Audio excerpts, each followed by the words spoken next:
जीतेगा तो हारेगा तो, लेकिन वन लास्ट फाइट तो करके रहेगा।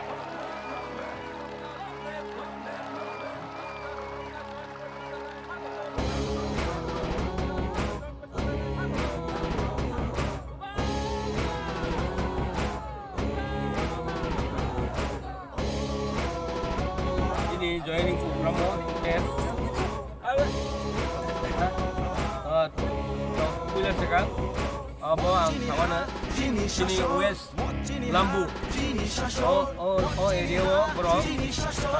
DCS party dokta. DCF party ni hoite. Bro ni convener di umur kai.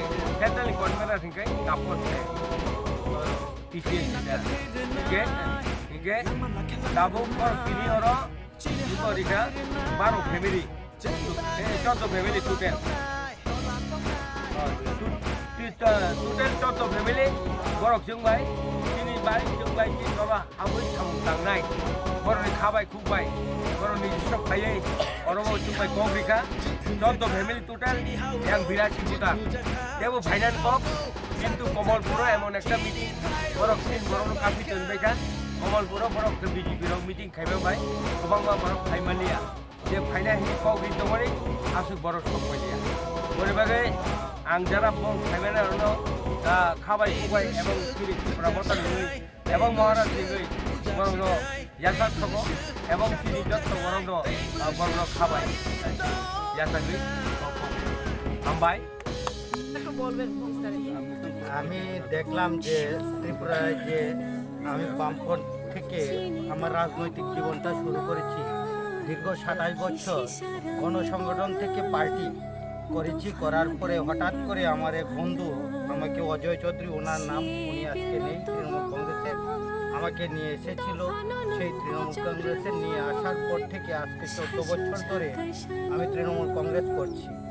Trinamool Congress ছাড়ার একটাই কারণ যে তৃণমূল কংগ্রেসের নীতি আদর্শ আছে দিদি এবং অভিষেক বন্দ্যোপাধ্যায়ের যে নীতি, এই নীতির মাধ্যমে দলকে গড়া যেত। কিন্তু ত্রিপুরায় যে যাদেরকে দায়িত্ব দেওয়া হচ্ছে পুরা সাংগঠনিক লাইন যেনই না, যেমন সাংগঠনিক লাইন না বুঝে পুরা এলোমেলো করছেন ও কার শক্তি হয়েছে তাদেরকে নিয়ে পুরা টানাটানি করছেন।